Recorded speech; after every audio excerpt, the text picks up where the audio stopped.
প্রিয় চাকরি প্রত্যাশী বন্ধুরা, আসসালামু আলাইকুম। আশা করি আল্লাহর রহমতে আপনারা সকলে ভালো আছেন। তো ইতিমধ্যে আপনারা দেখতে পারছেন গণপূর্ত মন্ত্রণালয়ে বিশাল নিয়োগ বিজ্ঞপ্তি প্রকাশিত হয়েছে। তো দেখতে পাচ্ছেন 18 সেপ্টেম্বর 2025 খ্রিস্টাব্দ তারিখে তো এই নিয়োগ বিজ্ঞপ্তিটা প্রকাশিত হয়েছে। তো দেখতে পাচ্ছেন এখানে অনেক ক্যাটাগরির পদ রয়েছে।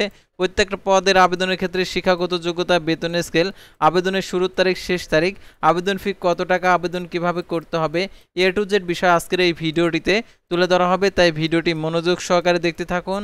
আর আপনি যদি অল জব নিউজ বাংলাদেশ এই চ্যানেলে প্রথমবার এই ভিডিওটি দেখে থাকেন তাহলে আমাদের এই চ্যানেলটিকে সাবস্ক্রাইব করে রাখবেন, notification bell button all press করে রাখবেন, এই ভিডিওটিতে একটি লাইক করে দেবেন। তো আমি চলে যাচ্ছি মূল সার্কুলার পেজে। তো দেখতে পাচ্ছেন এখানে পদের নাম, অর্থাৎ এই নিয়োগে সকল জেলার প্রার্থী আবেদন করতে পারবে, কোনো টেনশন নেই। পদের নাম নির্বাহী প্রকৌশলী, প্ল্যানিং অ্যান্ড ডিজাইন। পদের সংখ্যা একটি, 35,500 টাকা থেকে 67,010 টাকা। গ্রেড হচ্ছে 6, 40 বছর স্থায়ী। কোনো স্বীকৃত বিশ্ববিদ্যালয় হইতে, ইনস্টিটিউট হইতে পৌরকৌশল স্নাতক ডিগ্রি, সরকারি স্বশাসিত সংস্থার নির্বাহী প্রকৌশল হিসাবে যে কোনো মেয়াদের অথবা সহকারী প্রকৌশলী হিসাবে 7 বছরের চাকরির অভিজ্ঞতা। তারপর দেখতে পাচ্ছেন অডিট ও বাজেট অফিসার পদের সংখ্যা একটি, 29,000 টাকা থেকে 63,410 টাকা। সপ্তমতম গ্রেড। পদের সংখ্যা একটি, স্থায়ী। 40 বছর কোন স্বীকৃত বিশ্ববিদ্যালয় হতে ফিন্যান্স অ্যাকাউন্টিং দ্বিতীয় শ্রেণীর সম্মান সহ দ্বিতীয় শ্রেণীর স্নাতকোত্তর ডিগ্রি, প্রথম শ্রেণীর পদে 4 বছরের চাকরির অভিজ্ঞতা থাকতে হবে। তারপর দেখতে পাচ্ছেন স্থপতি পদের সংখ্যা একটি, 22,000 টাকা থেকে 53,060 টাকা। নবমতম গ্রেড। 32 বছর স্থায়ী কোন স্বীকৃত বিশ্ববিদ্যালয় হতে স্থাপত্য দ্বিতীয় শ্রেণীর স্নাতকোত্তর ডিগ্রি। তারপরে সহকারী প্রকৌশলী ইলেকট্রিক্যাল পদের সংখ্যা একটি, 22,000 টাকা থেকে 53,060 টাকা। নবমতম গ্রেড। পদের সংখ্যা 32টি, স্থায়ী। কোন স্বীকৃত বিশ্ববিদ্যালয় হতে ইনস্টিটিউট হইতে তড়িৎ কৌশলের ন্যূনতম স্নাতক ডিগ্রি। তারপরে দেখতে পাচ্ছেন সহকারী অথরাইজ অফিসার পদের সংখ্যা একটি, 22,000 টাকা থেকে 53,060 টাকা। 32 বছর, এটা হচ্ছে স্থায়ী। কোন স্বীকৃত বিশ্ববিদ্যালয় হতে ইনস্টিটিউট হইতে পৌরকৌশলের স্নাতকোত্তর ডিগ্রি। তারপরে দেখতে পাচ্ছেন অ্যাসেট অফিসার পদের সংখ্যা একটি, 22,000 টাকা থেকে 53,060 টাকা। 32 বছর, স্থায়ী। কোন স্বীকৃত বিশ্ববিদ্যালয় হতে দ্বিতীয় শ্রেণীর সম্মান সহ দ্বিতীয় শ্রেণীর স্নাতকোত্তর ডিগ্রি, দ্বিতীয় শ্রেণীর এলএলবি ডিগ্রি সহ দ্বিতীয় শ্রেণীর এলএলএম মাস্টার্স ডিগ্রি প্রার্থীদের অগ্রাধিকার প্রদান করা হবে। তারপরে দেখতে পাচ্ছেন স্টাফ অফিসার টু চেয়ারম্যান পদের সংখ্যা একটি, 22,000 টাকা থেকে 53,060 টাকা। 32 বছর, স্থায়ী। কোন স্বীকৃত বিশ্ববিদ্যালয় হইতে যে কোনো বিষয়ে দ্বিতীয় শ্রেণীর সম্মান সহ দ্বিতীয় শ্রেণীর স্নাতকোত্তর ডিগ্রি থাকতে হবে। Public administration, human resource management ইংরেজিতে বিষয়ে ডিগ্রি প্রাপ্ত প্রার্থীদের অগ্রাধিকার দেওয়া হবে। সহকারী প্রোগ্রামার পদের সংখ্যা একটি, 22,000 টাকা থেকে 53,060 টাকা। পদের সংখ্যা একটি, 32 বছর, স্থায়ী। কোন স্বীকৃত সরকারি কম্পিউটার পার্সোনাল নিয়োগ বিধিমালা 19 এর তফসিলি 1 ও 14 নং বর্ণিত অনুযায়ী স্বীকৃত বিশ্ববিদ্যালয় হতে computer science, electrical engineering, electrical and electronics engineering, information and communication technology সংশ্লিষ্ট বিষয়ে দ্বিতীয় শ্রেণীর সমান ডিগ্রি। তারা উপসহকারী প্রকৌশলী সিভিল পদের সংখ্যা 2টি, 16,000 টাকা থেকে 38,640 টাকা। 32 বছর, স্থায়ী। কোন স্বীকৃত ইনস্টিটিউট হইতে ইঞ্জিনিয়ারিং 4 বছর মেয়াদী ডিপ্লোমা। তবে দেখতে পাচ্ছেন উপসহকারী প্রকৌশলী যান্ত্রিক পদের সংখ্যা একটি, 16,000 টাকা থেকে 38,640 টাকা। স্থায়ী। কোন স্বীকৃত প্রতিষ্ঠান হইতে যন্ত্র কৌশল, পাওয়ার কৌশলের ন্যূনতম 4 বছরের ডিপ্লোমা ডিগ্রি থাকতে হবে। তারপরে দেখতে পাচ্ছেন এখানে ইমারত পরিদর্শক পদের সংখ্যা 4টি, 16,000 টাকা থেকে 38,640 টাকা। 32 বছর, স্থায়ী। কোন স্বীকৃত প্রতিষ্ঠান হতে পৌর কৌশলের ন্যূনতম দ্বিতীয় বিভাগ 4 বছর মেয়াদী ডিগ্রি থাকতে হবে। তবে দেখতে পাচ্ছেন তত্ত্বাবধায়ক সুপার পদের সংখ্যা একটি, 11,300 টাকা থেকে 27,300 টাকা। 32 বছর, স্থায়ী। কোন স্বীকৃত বিশ্ববিদ্যালয়তে বাণিজ্য বিভাগে দ্বিতীয় শ্রেণীর স্নাতকোত্তর ডিগ্রি 5 বছরের অভিজ্ঞতার শর্তে। তাহলে কম্পিউটার অপারেটর পদের সংখ্যা 2টি, 11,000 টাকা থেকে 26,590 টাকা।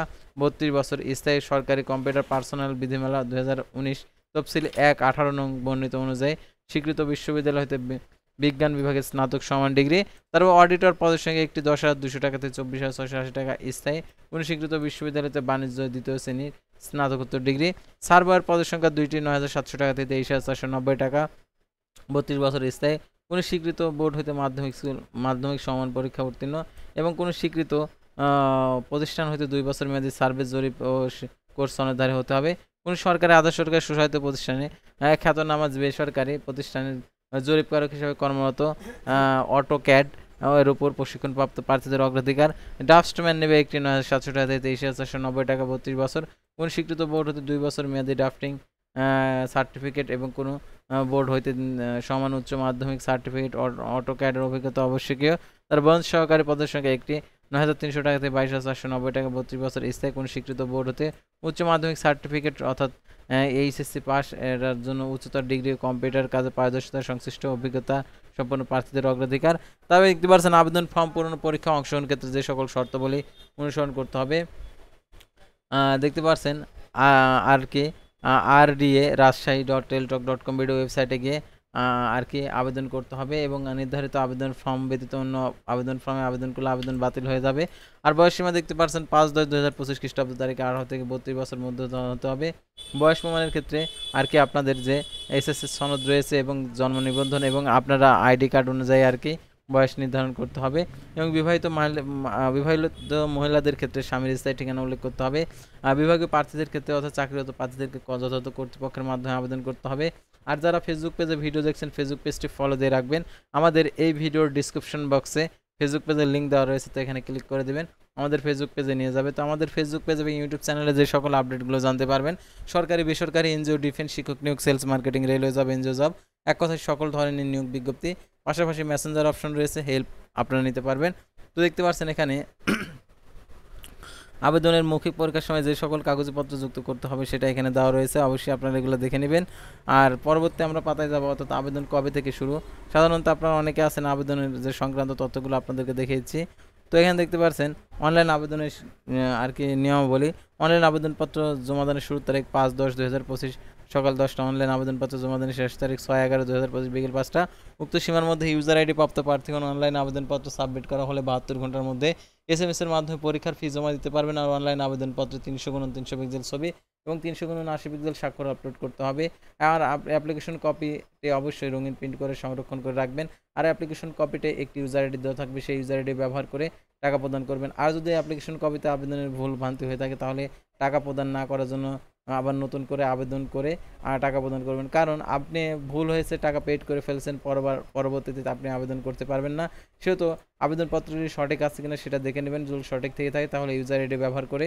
তো দেখতে পাচ্ছেন ১ থেকে ১১ নং ক্রমিক নং পাওয়ার জন্য ২২৩ টাকা, ১২ নং ক্রমিক নং পাওয়ার জন্য ১৬৮ টাকা, ১৩ থেকে ১৭ নং ক্রমিক নং পদের জন্য ১১২ টাকা প্রদান করতে হবে।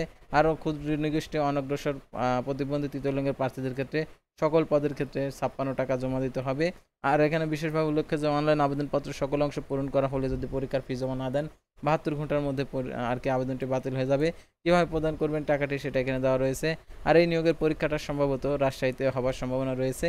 আর এই নিয়োগের প্রবেশপত্র প্রাপ্তির বিষয়টি আপনি অনলাইনে আবেদনপত্রে যে মোবাইল নাম্বার উল্লেখ করেছেন সেই মোবাইল নাম্বার SMS এর মাধ্যমে জানিয়ে দেবে। সেহেতু সেই মোবাইল নাম্বারটি সচল রাখবেন আর SMS গুলো দেখবেন আসলে SMS এর যে নির্দেশনাবলী দিয়েছে সেই নির্দেশনাবলী অনুযায়ী আর কি আপনারা পালন করবেন। এভাবে আপনারা নিয়োগ কার্যক্রম সম্পন্ন করতে পারবেন। তো ভিউয়ার্স, আজকের ভিডিওটি ছিল সাধারণত যে গৃহায়ণ গুণগত মন্ত্রণালয়ের নিয়োগ বিজ্ঞপ্তি নিয়ে। তো পরবর্তী ভিডিওতে আবারও কোনো নতুন জব সার্কুলার নিয়ে আপনাদের সামনে হাজির হব। সে পর্যন্ত সবাই ভালো থাকবেন, সুস্থ থাকবেন আর অবশ্যই আমাদের ফেসবুক পেজটি লাইক দিয়ে ফলো করে ইউটিউব চ্যানেলটি সাবস্ক্রাইব করে পাশে থাকবেন। আল্লাহ হাফেজ।